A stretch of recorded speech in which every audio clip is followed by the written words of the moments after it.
Assalamualaikum warahmatullahi wabarakatuh. Baik, kita hari ini akan membahas di sesi ini tentang yang namanya tabel 4 di dalam Dewey Decimal Classification atau sistem klasifikasi DDC menggunakan DDC. Nah, di tabel 4 ini bisa disebut dengan yang namanya tabel bahasa. Artinya apa? Memang fokus di tabel 4 ini adalah terkait dengan bidang-bidang di dalam bahasa itu sendiri.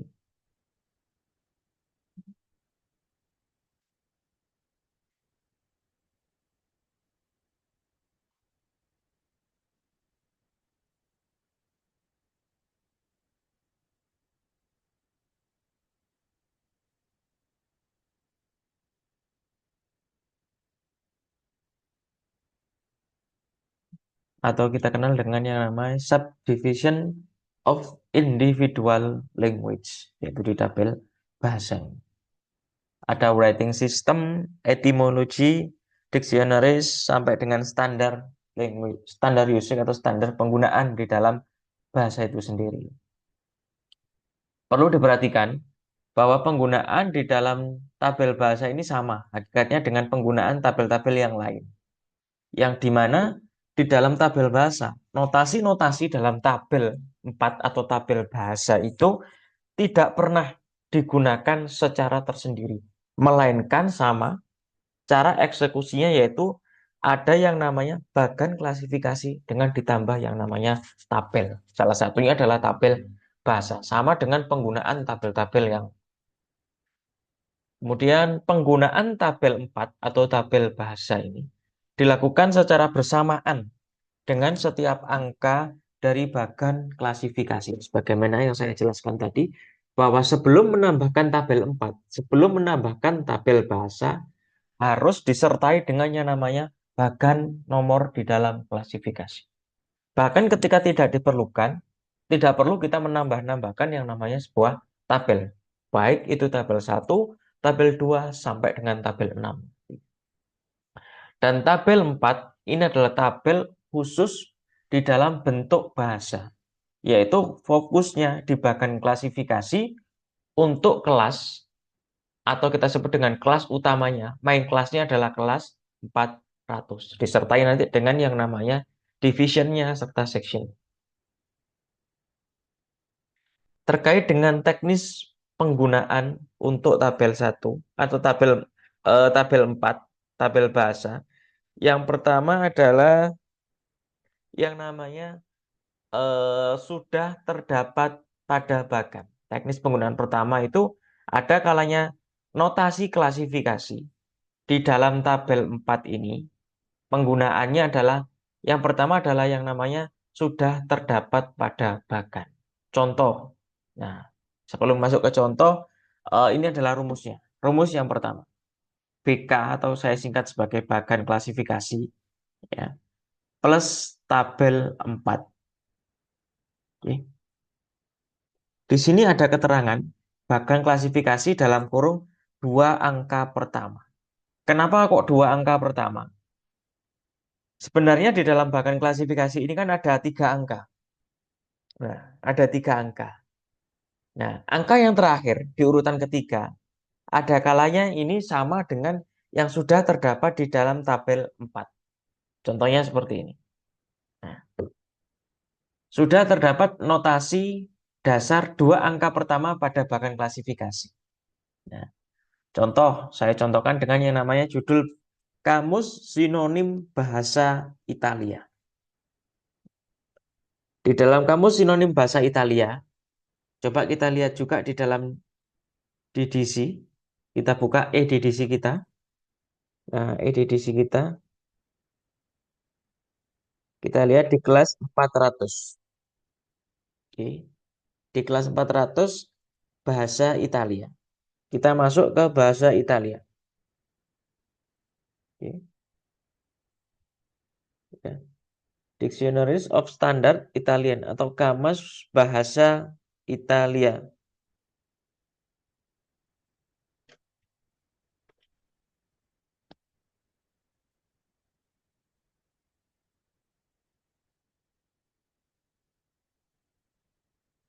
Oke. Kamus bahasa Italia itu dia notasinya adalah 453. Oke. Kita belum masuk ke tabel 6 ya. Ini nanti. Kamus bahasa Italia adalah Dictionaries of Standard Italian atau kamus bahasa Italia. Itu notasinya masuk adalah 453. Ya.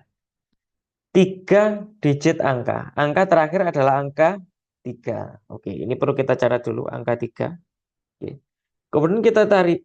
Di sini adalah kamus sinonim. Artinya kamus bahasa Italia ya terkait dengan apa? Fokusnya adalah membahas masalah sinonim-sinonim terkait bahasa Italia.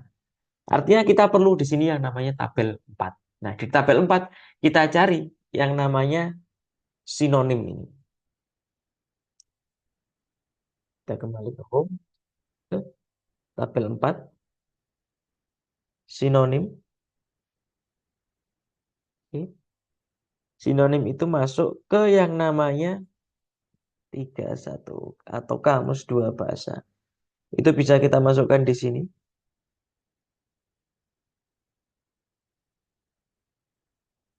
Sinonim. Dalam sistem klasifikasi, di dalam DDC, yang versi cetak, terkait dengan yang namanya sinonim, itu kita bisa menambahkan. Nah, dia masuk dalam kategori yang namanya kamus khusus. Yang namanya sinonim itu. Ada keterangan lain juga yang menyebutkan di dalam DDC yang versi tercetak. Kamus khusus bisa kita masukkan di dalam yang namanya notasi 31. Ya. Antara lain ada kamus tentang singkatan, akronim, sinonim, antonim, dan homonim. Nah, itu terkait dengan sinonim kita masukkan di yang namanya notasi 31. Memang di sini dia adalah EDDC yang versi ringkas. Artinya tidak selengkap DDC yang versi asli. Jadi kita tetap perlu menggunakan yang namanya DDC versi asli itu, teman. Baik, itu dia adalah 31. Nah, kita lihat. Dua angka. Dua angka pertama adalah 45. Maksudnya sudah terdapat pada bagan, itu yang ini. Ini adalah 453 di dalam bagan klasifikasi. Kita tambahkan angka 31. Nah, angka 3 ini sudah ada di dalam yang namanya bagan klasifikasi. Itu adalah angka 3. Artinya di sini adalah 453.31. Angkanya sama 3. Artinya ini sudah digunakan di bagan klasifikasi angka 3 ini. Artinya cukup kita coret angka 3 setelah titik. Berarti yang namanya kamus sinonim bahasa Italia ini masuk ke dalam notasi klasifikasi 453.1. Perlu diperhatikan, pencoretan seperti ini, ketika ada angka yang sama seperti ini, artinya angka setelah titiknya itu kita coret karena angkanya sama dengan angka di dalam bagan klasifikasi, itu hanya berlaku di dalam yang namanya persyaratan untuk penggunaan tabel 4.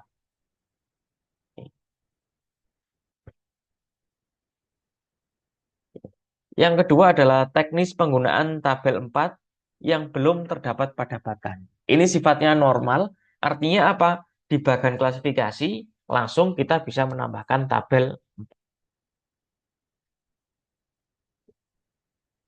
Keterangannya adalah belum terdapat notasi dasar dua angka pertama pada bagan klasifikasi. Kamus sinonim bahasa Swedia. Kita lihat di bagan klasifikasi kamus bahasa Swedia.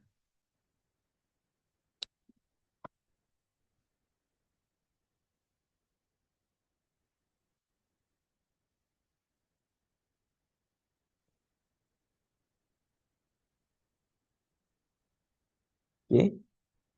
Bahasa Swedia 439.7.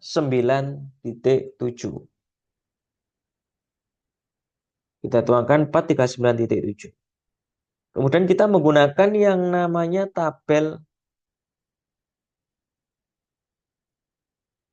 4. Nah, ini tabel 4. Sinonim kita tetap gunakan 31 tadi. Nah, di sini tidak ada angka yang sama. 439.7, 31 kita ambil di sinonim. Tabel 4. Langsung saja kita tambahkan 439,731. Artinya tidak ada yang dicoret. Karena setelah 3 digit pertama tidak ada angka yang sama. Artinya belum digunakan pada yang namanya bagan. Contoh yang kedua, kamus sinonim bahasa Belanda. Oke. Kamus sinonim bahasa Belanda. Kita lihat di dalam bahasa Belanda 439,3. Nah, itu ada yang namanya bahasa Belanda. Kemudian sinonim itu dia adalah 31. Oke, kita tuliskan 439,3 plus 31. Loh, di sini kenapa? Oke, ini karena dia adalah 31. Oke. Artinya kan dia ada angka yang sama di sini. Kenapa kok tidak dicoret? Sehingga menjadi 439,331. Oke, 439,331. Karena angka yang sama ini berada di setelah titik. Nah, artinya tetap kita gunakan. Kecuali misalkan 433,31. Artinya cukup ditulis 433,1. Nah, kasus yang seperti ini 439 itu menunjukkan 439,3 itu menunjukkan dia adalah kamus bahasa Belanda. Sedangkan 31 itu adalah sinonim. Jadi tetap langsung kita masukkan 439,31. Itu terkait dengan teknis di mana penggunaan yang namanya tabel bahasa, yaitu di tabel 4. Artinya di tabel 4 ini fokus khusus untuk bagan klasifikasi, notasi klasifikasi di dalam kelas utama atau main kelas yang namanya bahasa, yaitu di angka 400-an. Baik, itu terkait dengan yang namanya teknis penggunaan di tabel 4. Silakan juga bisa dilihat tabel 4 tersebut di dalam EDDC yang sudah terinstall, namanya DW Decimal Classification yang versi asli secara tercetak. Itu pun akan sangat lebih lengkap. Kalau yang di dalam EDDC Electronic DW Decimal Classification ini, dia adalah edisi ringkasnya dan sekaligus edisi terjemahannya. Baik, sekian atas perhatiannya. Saya ucapkan terima kasih. Saya akhiri wabillahi taufik walhidayah waridho walinayah. Wassalamualaikum warahmatullahi wabarakatuh.